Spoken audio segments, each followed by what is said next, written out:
Cada mañana veía cómo mi padre luchaba por formar una simple palabra, sin saber que esa misma boca había gritado órdenes que salvaron 73 vidas en el peor accidente ferroviario de la historia. Mi nombre es Carlos Torres. Tengo 45 años. Y durante los últimos 3 años he vivido con una vergüenza que me carcomía el alma. Tener un padre que hablaba como un robot descompuesto. Esa mañana de lunes comenzó como todas las otras, desde el derrame cerebral de papá. Me levanté temprano, preparé café fuerte y esperé que mi rutina matutina transcurriera en el silencio que había aprendido a preferir. Pero papá tenía otros planes.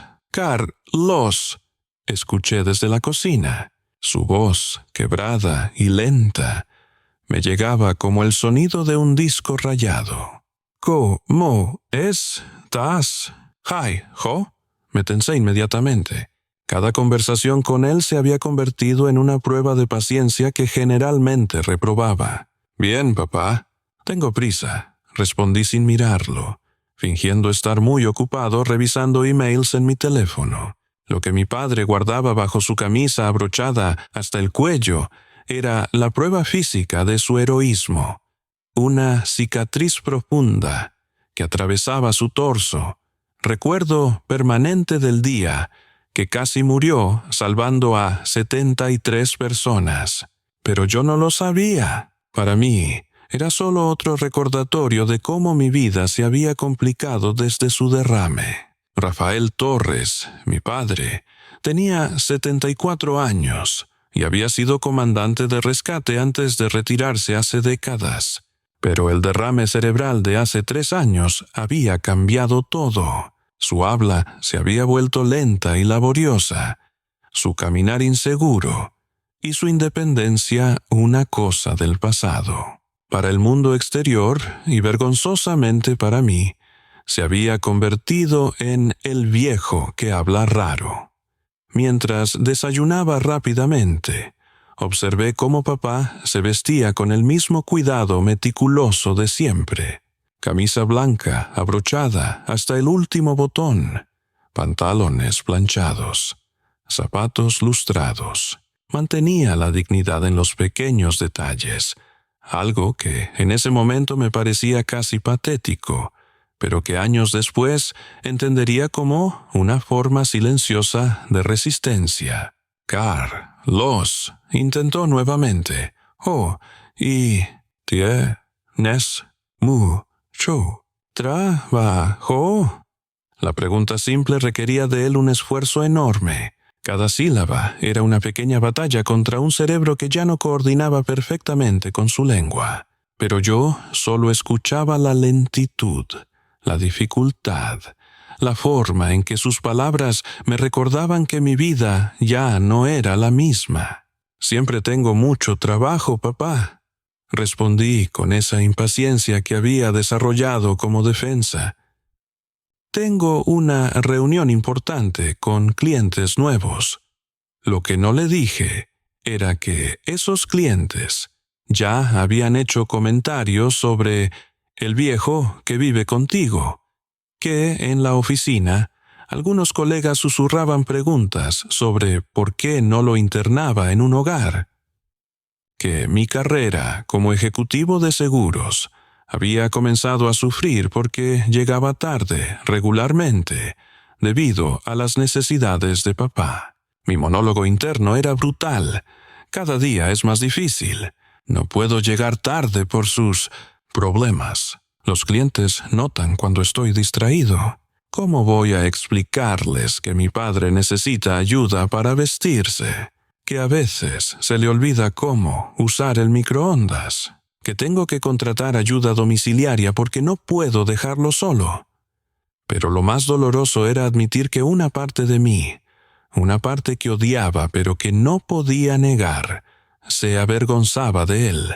En una sociedad que equipara el éxito con la apariencia de control total, tener un padre dependiente se sentía como una marca de fracaso personal. Después del desayuno, Papá salió para su caminata matutina al mercado. Era una de las pocas actividades que los médicos le permitían hacer solo, siempre que no se alejara más de 3 cuadras. Yo lo observé desde la ventana, mientras caminaba lentamente por la acera, apoyándose en su bastón, y sentí esa mezcla familiar de amor, culpa y frustración. Nuestro barrio era uno de esos lugares donde todos se conocen, pero pocos realmente se preocupan unos por otros. Casas de clase media, familias jóvenes con ambiciones, jubilados que cuidaban sus jardines con obsesión militar. Era el tipo de lugar donde la apariencia importaba más que la sustancia. Y papá, con su habla lenta y su caminar inseguro, se había convertido en una anomalía incómoda. Mientras me preparaba para ir al trabajo, mi teléfono sonó. Era Mercedes Vega, nuestra vecina de enfrente. «Carlos», dijo, con esa voz melosa que usaba cuando quería quedar bien. «Vi a tu papá salir. ¿Está bien dejarlo solo? Ayer lo vi hablar solo en la plaza. Está bien, Mercedes. Solo va al mercado». «Ay, qué difícil debe ser para ti», continuó con falsa compasión. «Mi Tomás me preguntó si tu papá estaba enfermo de la cabeza. Los muchachos del barrio han notado, ya sabes», cerré los ojos. Los muchachos del barrio incluían a Tomás Vega, de 17 años, y a Patricia Morales, de 16, 2 adolescentes que habían convertido la burla de papá en su entretenimiento favorito. «No está enfermo de la cabeza, Mercedes. Tuvo un derrame. Es diferente». Por supuesto. Solo digo que, bueno, hay lugares especializados para personas como él. Lugares donde puede estar con gente de su misma condición». La conversación me dejó un sabor amargo. Mercedes representaba la actitud del barrio. Una mezcla de lástima condescendiente y incomodidad genuina. Nadie era abiertamente cruel, pero todos trataban a papá como si fuera un mueble ligeramente roto, que eventualmente tendría que ser reparado o reemplazado. Esa tarde, cuando regresé del trabajo, encontré a papá sentado en su silla favorita, mirando por la ventana hacia la plaza. Tenía esa expresión pensativa que había desarrollado desde el derrame, como si estuviera procesando constantemente un mundo que se había vuelto más complicado para él. «¿Cómo te fue en el trabajo?», me preguntó. Por un momento consideré contarle la verdad, que la reunión había sido un desastre porque llegué tarde y distraído, que había perdido un cliente importante porque no pude concentrarme, que mi jefe me había sugerido resolver mi situación familiar si quería mantener mi posición. Pero en lugar de eso, dije: «Bien, papá, todo bien». Lo que no sabía era que papá había tenido su propio día difícil.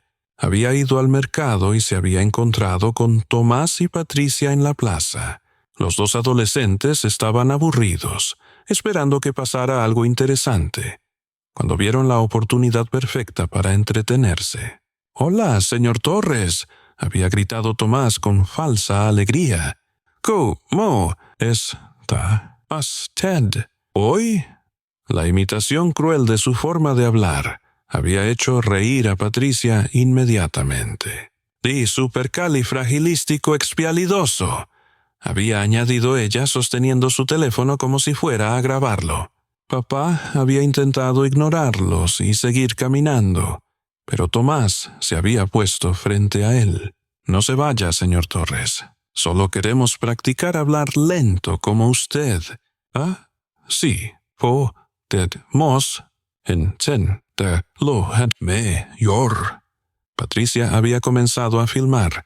«Esto va directo a TikTok», había murmurado. «Mis seguidores van a morir de risa».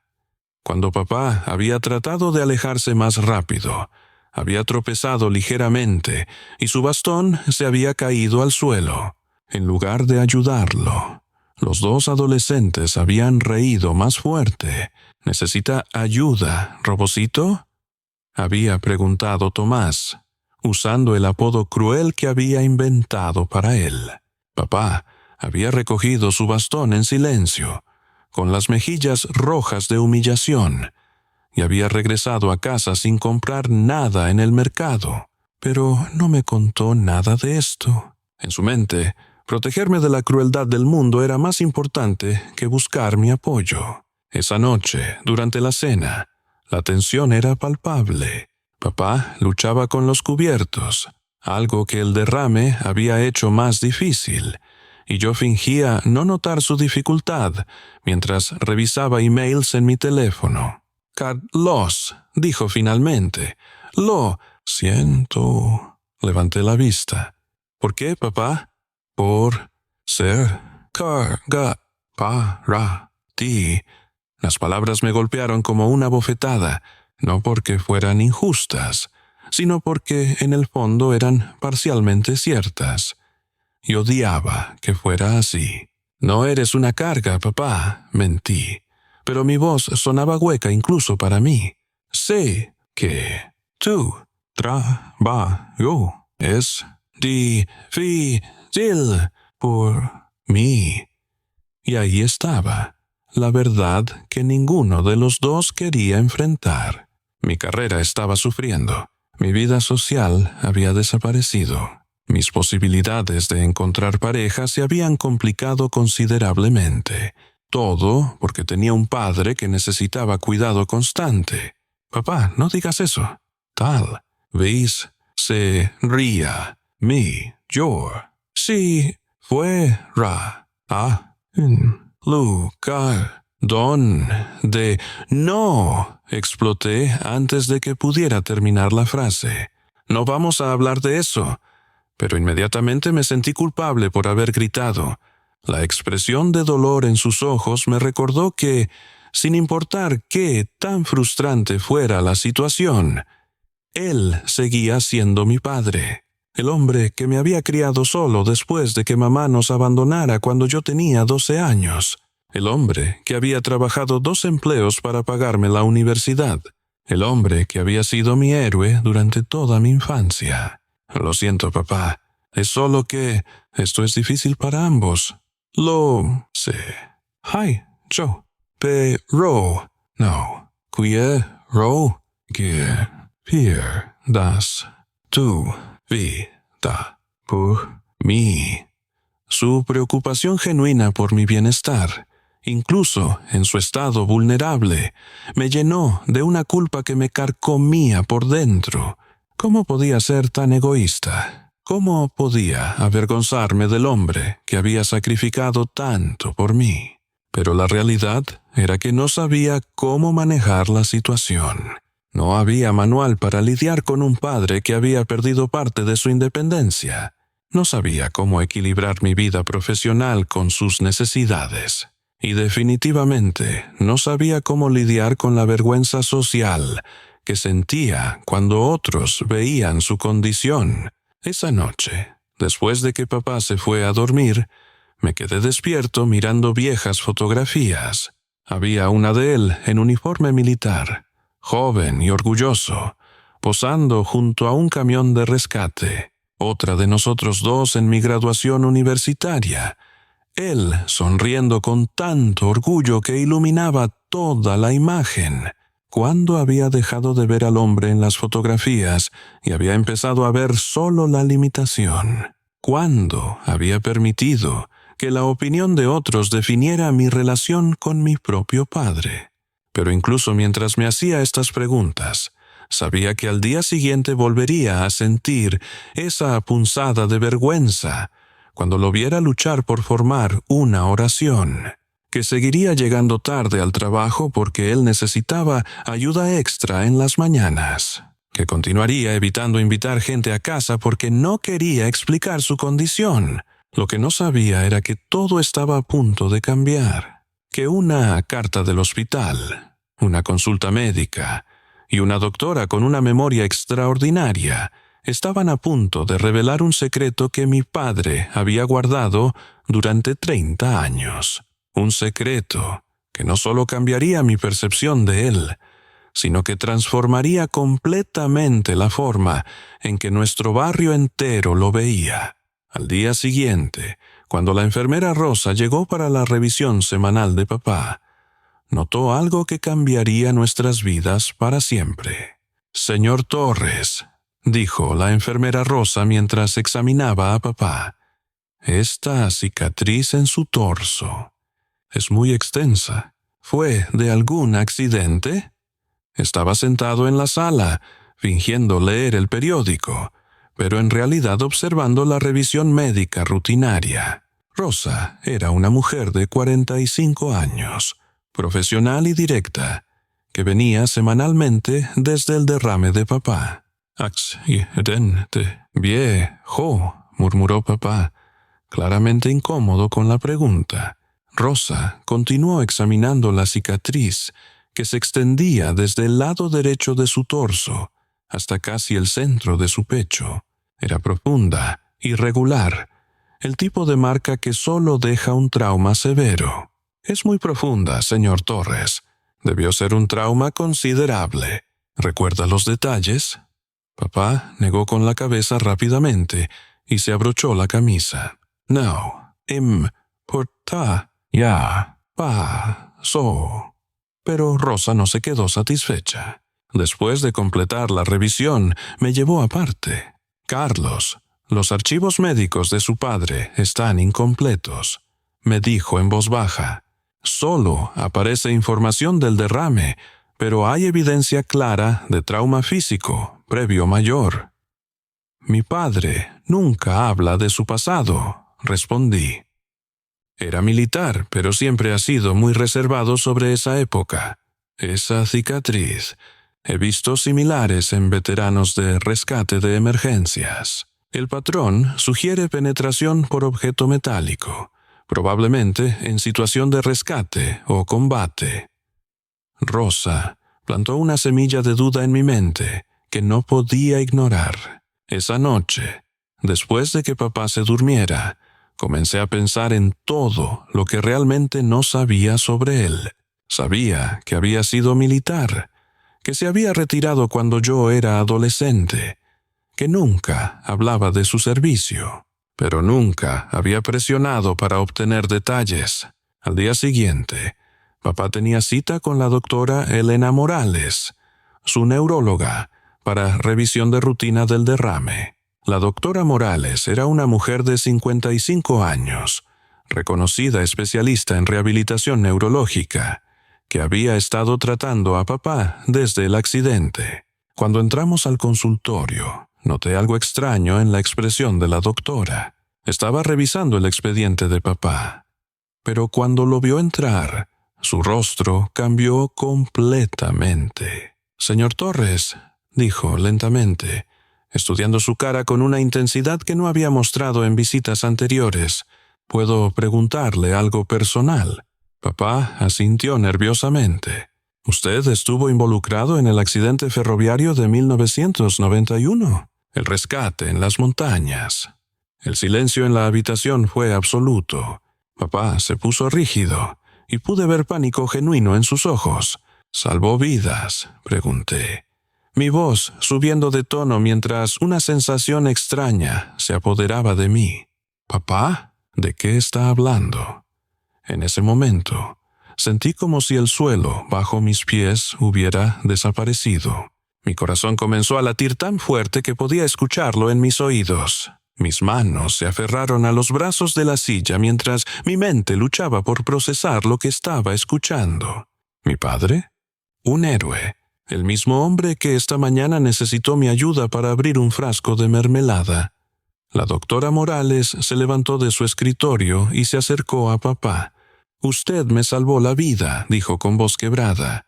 «Yo tenía 8 años. Estaba en el vagón número 3 con mi madre. Una oleada de vértigo me invadió. Era como si estuviera viendo a mi padre por primera vez en mi vida, como si una lente borrosa que había estado cubriendo mis ojos durante décadas se hubiera limpiado de repente. ¿Cuántas veces me avergoncé de él? ¿Cuántas veces pensé que era una carga? Y resulta que es Doc-to-ra. Por favor, suplicaba papá, pero su voz sonaba lejana, como si viniera de otro mundo. No podía respirar correctamente. Mis pulmones se sentían llenos de cemento. Toda mi vida, toda mi percepción de quién era yo y de dónde venía, se estaba reorganizando en tiempo real frente a mis ojos. No, señor Torres, su hijo necesita saber quién es usted realmente. ¿Quién eres realmente, papá? ¿Y quién he sido yo todos estos años? Cuando la doctora Morales vio a mi padre entrar a su consulta, su rostro cambió como si hubiera visto un fantasma del pasado que había estado esperando durante décadas. No, por favor, susurró papá, pero ya era demasiado tarde. La doctora Morales se sentó frente a papá, tomó sus manos con reverencia y comenzó a llorar. Durante 30 años he buscado la forma de agradecerle. Pensé que nunca lo encontraría. Se volvió hacia mí con una intensidad que me asustó. Carlos, su padre no es solo un veterano, es un héroe nacional. El 23 de septiembre de 1991, salvó 73 vidas en el peor accidente ferroviario de nuestra historia. El mundo se detuvo a mi alrededor. Las palabras de la doctora sonaban como algo salido de una película, no como algo relacionado con mi padre, que luchaba por pedir un vaso de agua sin tropezar con las palabras. «Eso es imposible», murmuré. «Su cicatriz», continuó la doctora, «es de una viga de metal que lo atravesó mientras sacaba a los últimos pasajeros del vagón que estaba a punto de explotar». Miré a papá, quien tenía lágrimas en los ojos y negaba desesperadamente con la cabeza. «¿Por qué nunca me dijiste nada?», le pregunté, mi voz apenas un susurro. «¿Por qué? No, que ría. Presión.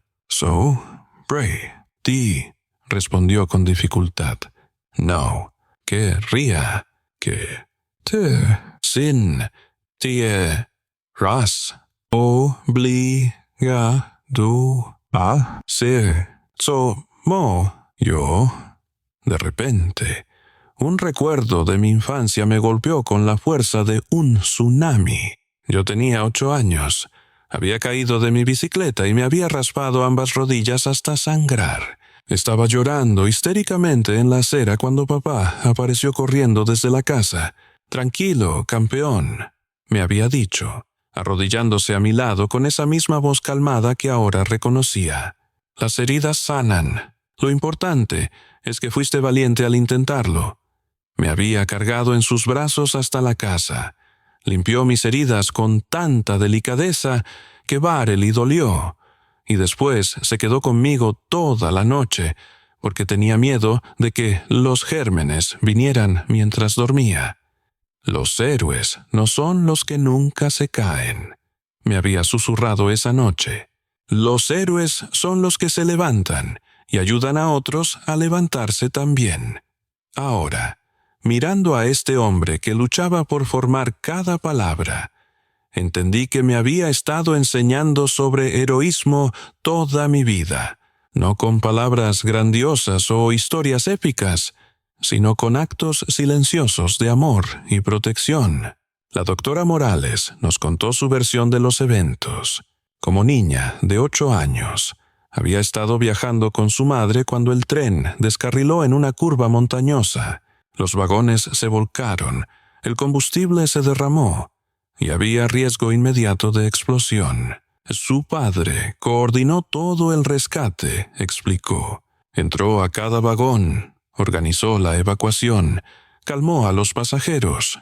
Cuando llegó a nuestro vagón, mi madre estaba inconsciente y yo estaba atrapada bajo un asiento. Él me cargó fuera mientras el vagón se desmoronaba. Pero había Más, murmuró papá. Sí, continuó la doctora. 5 personas quedaron atrapadas en el último vagón. El equipo de rescate había recibido órdenes de evacuar porque el combustible iba a explotar. Pero su padre desobedeció las órdenes y regresó. Lo que pasó ese día de septiembre no solo cambió la vida de 73 personas, sino que forjó al héroe que mi barrio nunca supo que tenía viviendo entre nosotros. Pero yo no conocía la historia completa hasta que la doctora me entregó documentos que había guardado durante 30 años. Cuando llegué a casa esa noche, no podía concentrarme en nada. Busqué en Internet «Accidente tren 1991 rescate» y encontré artículos de periódico que confirmaban todo lo que la doctora había dicho. Fotografías borrosas de un hombre en uniforme cargando víctimas. Referencias a el comandante héroe que salvó 73 vidas.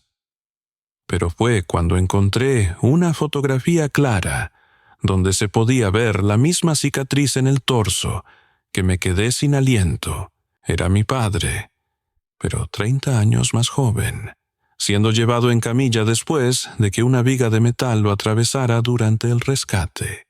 El titular del periódico decía: «Comandante Rafael Torres, el héroe que arriesgó todo en rescate masivo». Esa noche confronté a papá con la evidencia. «¿Por qué nunca me dijiste que eras un héroe?», le pregunté, esparciendo los artículos sobre la mesa. Papá miró los documentos con tristeza profunda. «¿Por qué después del accidente? No, fui igual». «¿Qué quieres decir?» «Perdí parte de mi Carlos, tu madre no soportó mis pesadillas. Los doctores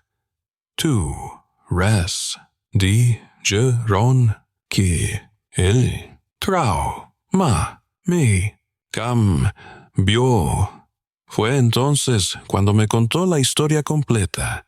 Cómo el accidente no solo le había dejado la cicatriz física, sino trauma psicológico severo. Cómo había desarrollado PTSD, pesadillas nocturnas, episodios de ansiedad. Como mi madre, incapaz de lidiar con un marido que ya no era el mismo hombre del que se había enamorado, había decidido irse cuando yo tenía 12 años. Nunca quiso que te sintieras obligado a vivir bajo mi sombra, me explicó. Preferí que pensaras que era un padre normal, que supieras que tenías que ser héroe.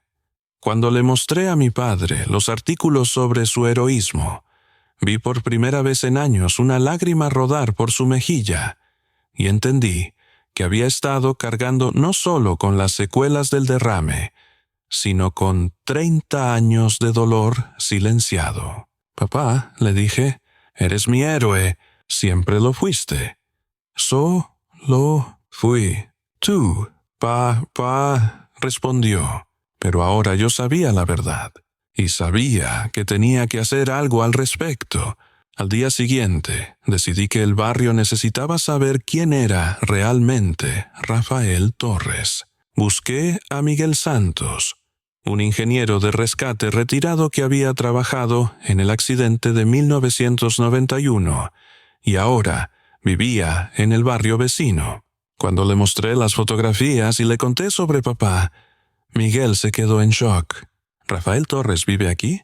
¿El comandante Torres?» Su voz temblaba de emoción. «Carlos, su padre es una leyenda entre los rescatistas. Lo que hizo ese día Fue sobrehumano. Miguel aceptó acompañarme para hablar con los vecinos. Era sábado por la mañana, y como siempre, la plaza del barrio estaba llena de gente haciendo mandados, niños jugando, adolescentes holgazaneando. Tomás y Patricia estaban en su lugar habitual, sentados en la banca central, probablemente esperando que apareciera papá para continuar con su entretenimiento cruel. Mercedes estaba hablando con otras madres cerca de los columpios. «¿Puedo tener su atención?», dijo Miguel en voz alta, parándose en el centro de la plaza. «Quiero contarles sobre su vecino Rafael Torres». «¿Qué pasa con el viejo loco?», preguntó Mercedes con desdén. «Ese viejo loco», respondió Miguel con autoridad, «salvó 73 vidas y casi murió haciéndolo». El silencio que siguió fue total. Incluso los niños dejaron de jugar. Miguel comenzó a contar la historia del accidente de 1991, mostrando fotografías de periódico y documentos oficiales. Explicó cómo papá había coordinado el rescate más heroico en la historia del transporte ferroviario nacional. «¿En serio?», preguntó Tomás. Su voz había perdido toda la arrogancia. «El señor Torres que habla lento». «El mismo señor Torres al que ustedes han estado atormentando», respondió Miguel firmemente. Patricia se había puesto pálida. «Pero él no puede ser un héroe. Barely puede caminar». Fue entonces cuando apareció la doctora Morales, quien había venido al escuchar la conmoción. «Puedo confirmar todo», dijo. «Yo era una de las niñas que él salvó. Rafael Torres me cargó fuera de un vagón en llamas cuando tenía 8 años. La transformación en las expresiones del barrio fue inmediata y devastadora». Mercedes comenzó a llorar. «Dios mío, ¿qué hemos hecho?». Tomás se levantó de la banca, claramente en shock. «Nos burlamos de un héroe». «Oh Dios, los videos que subí a TikTok». Patricia tenía las manos sobre la cara. «Señor Miguel, ¿cómo podemos? ¿Cómo compensamos esto?». Cuando Miguel Santos contó la verdad en la plaza, vi cómo la misma gente que se había burlado de mi padre durante años se quedaba en silencio absoluto, procesando la magnitud de su crueldad involuntaria. Durante la siguiente hora, uno por uno, los vecinos comenzaron a acercarse a nuestra casa. Había decidido no decirle a papá lo que había pasado. Quería que fuera una sorpresa. Mercedes fue la primera en tocar la puerta. Cuando papá abrió, ella se quedó parada en el umbral, llorando. «Señor Torres», logró decir, «no tengo palabras para disculparme». «¿Qué pasa?», preguntó papá confundido. «Papá», le expliqué, «ya saben quién eres realmente». En los siguientes minutos, nuestra pequeña sala se llenó de vecinos. Mercedes, Tomás, Patricia y otras familias del barrio. Todos querían pedir perdón al hombre que habían tratado con desprecio. Y fue entonces cuando todo el barrio se reunió frente a nuestra casa para pedir perdón, cuando mi padre hizo algo que nunca olvidaré. En lugar de guardar rencor o hacer que se sintieran peor, los recibió con la misma dignidad silenciosa que había mantenido durante todos los años de humillación. En su mente, estoy seguro de que cada palabra de disculpa lo transportaba a un momento específico de dolor. Recordando la tarde que Tomás había imitado su forma de hablar mientras otros reían. La vez que Mercedes había sugerido que sería mejor para todos si lo internaba. Los susurros, las miradas, la sensación diaria de ser tratado como menos que humano. Pero en lugar de usar esos recuerdos como armas, eligió algo completamente diferente. Tomás se acercó primero, con lágrimas en los ojos. «Señor Torres, soy un idiota. Me burlé de usted sin saber que era un héroe». Papá puso su mano temblorosa en el hombro del adolescente. En ese momento, vi cómo sus ojos se llenaron de una compasión profunda. No solo estaba perdonando a Tomás, estaba viendo al niño asustado detrás de la crueldad, al joven que necesitaba aprender sobre respeto y humildad.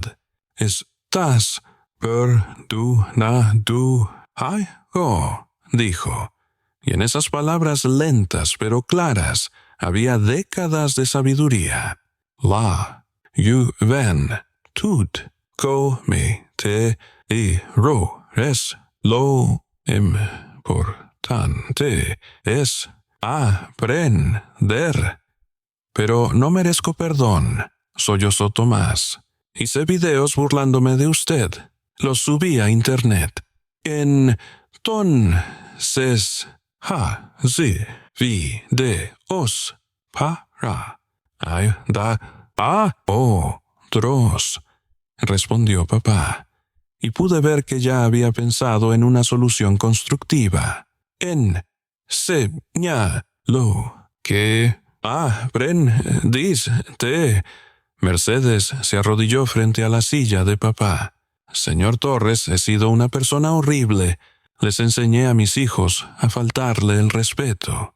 Papá la miró con esos ojos que habían visto tanto dolor, pero que habían elegido ver esperanza. «Los niños aprenden lo que ven», dijo sabiamente. «Ahora pueden aprender algo nuevo sobre la compasión». Patricia se acercó tímidamente. «Señor, borré todos los videos, pero no sé cómo compensar tanto daño. Solo sé buena persona con los que sufren», respondió papá. «Cada persona mayor que veas tiene una historia valorosa». Mientras observaba estas interacciones, me di cuenta de que estaba presenciando algo extraordinario. Mi padre, el hombre que yo había visto como una carga, estaba demostrando una sabiduría y compasión que yo no había reconocido. Cada palabra lenta y cuidadosamente formada era un acto de gracia hacia personas que no lo merecían. «Yo entiendo por qué se burlaban», dijo a todo el grupo, sus palabras llegando desde un lugar de comprensión profunda, no de amargura. «Después del derrame, no pareció el mismo hombre que salvó vidas». Hizo una pausa, reuniendo fuerzas para lo que quería decir a continuación. «Pero el verdadero hombre no es tomó habla somos camina, es tomó trata a los demás, es como responde al dolor con amor». Sus palabras cayeron sobre el grupo como una bendición. Vi cómo Mercedes comenzó a sollozar, cómo Tomás se cubrió la cara con las manos, cómo Patricia temblaba con la fuerza de su remordimiento. «Pero siempre fue el mismo hombre», intervine, mi propia voz quebrada. «Yo fui el que no lo vio». Mercedes miró hacia mí. «Carlos, todos fuimos ciegos. Pero usted, ¿cómo no sabía?» «Porque mi padre es demasiado humilde para hablar de sus logros», respondí. «Y porque yo estaba demasiado ocupado sintiéndome avergonzado para hacer las preguntas correctas». En los días siguientes, nuestro barrio se transformó completamente. Mercedes organizó un comité de apoyo a personas mayores. Tomás comenzó a visitar a papá todos los días después de la escuela, ayudándole con tareas pequeñas y escuchando historias de su tiempo en el servicio de rescate. Patricia creó una campaña anti-bullying en su escuela, usando la historia de papá como ejemplo de por qué nunca debemos juzgar por las apariencias. Pero el cambio más significativo fue en mí. Dejé de ver a papá como una limitación a mi vida y comencé a verlo como la inspiración que siempre había sido. Tomé tiempo libre del trabajo para pasar más tiempo con él. Comenzamos a tener conversaciones reales, lentas pero profundas, sobre su pasado, sus experiencias, sus consejos de vida. Un mes después, el ayuntamiento organizó una ceremonia en honor a papá. La plaza central se llenó de gente de toda la ciudad que había venido a conocer al héroe invisible. Cuando le pidieron que hablara, papá inicialmente se negó. No. Blue. Bien. En. Pu. Bli. Co. Protestó. Pero la multitud insistió. Queremos escucharlo. Finalmente papá tomó el micrófono con manos temblorosas.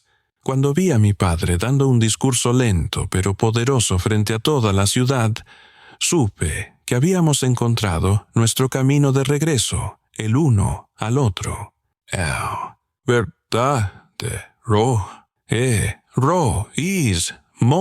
comenzó, su voz amplificada llenando toda la plaza. No es salvar vidas una vez. Hizo una pausa, mirando a la multitud que escuchaba con atención absoluta.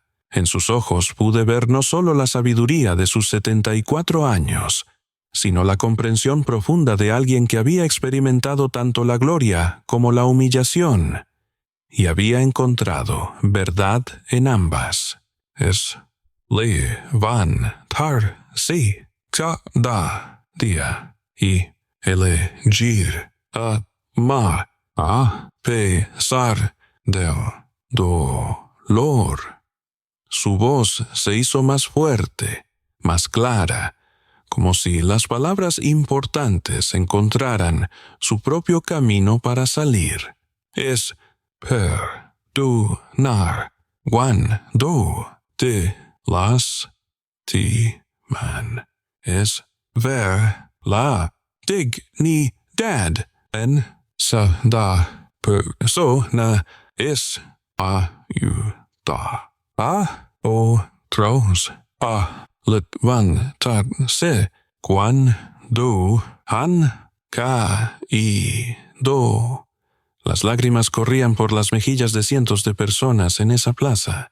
Pude ver a Mercedes sollozando, a Tomás limpiándose los ojos, a Patricia grabando cada palabra con su teléfono, pero esta vez para preservar sabiduría, no para burlarse. La vida me enseñó que todos somos frágiles. Todos necesitamos ayuda. Y cuando la necesitemos es pero que haya alguien dispuesto a darnos su mano sin juzgar nuestras debilidades. Sus palabras, pronunciadas lentamente pero con una claridad emocional perfecta, resonaron no solo en la plaza, sino en mi corazón. Finalmente, entendí que la fuerza para hablar después del derrame, la paciencia para enseñar a un barrio entero sobre el perdón, la dignidad para mantener la compostura ante años de humillación, eran actos de heroísmo tan grandes como cualquier rescate físico. 6 meses después, cuando mi padre recibió una carta de una niña de otro estado que había been bullied por su tartamudez y que había visto un video sobre nuestra historia, supe que su verdadero heroísmo, Just, estaba empezando una nueva fase. Carlos, me dijo mientras leía la carta. A, ho, ra, en, tien, du, por, que, so, pre, vai, vi, au, ac, si, den, te, por qué papá, pa, ra, enseñar, que, la, ver, da, de, ra, fortaleza, es, levantarse, después de saber y ayudar a otros a levantarse también. Ahora, cada mañana, cuando papá lucha por formar una palabra, no escucho limitación. Escucho la voz de un hombre que salvó 73 vidas, que sobrevivió un trauma que habría quebrado a muchos, que enfrentó años de humillación con dignidad silenciosa y que finalmente enseñó a toda una comunidad sobre el verdadero significado del respeto y el perdón. La cicatriz bajo su camisa ya no es algo que esconde. Es un recordatorio visible del precio que pagó por salvar vidas, y su habla lenta ya no es una fuente de vergüenza para ninguno de nosotros. Es el ritmo pausado de la sabiduría, el tempo cuidadoso de alguien que ha aprendido que las palabras importantes merecen tiempo para ser dichas correctamente.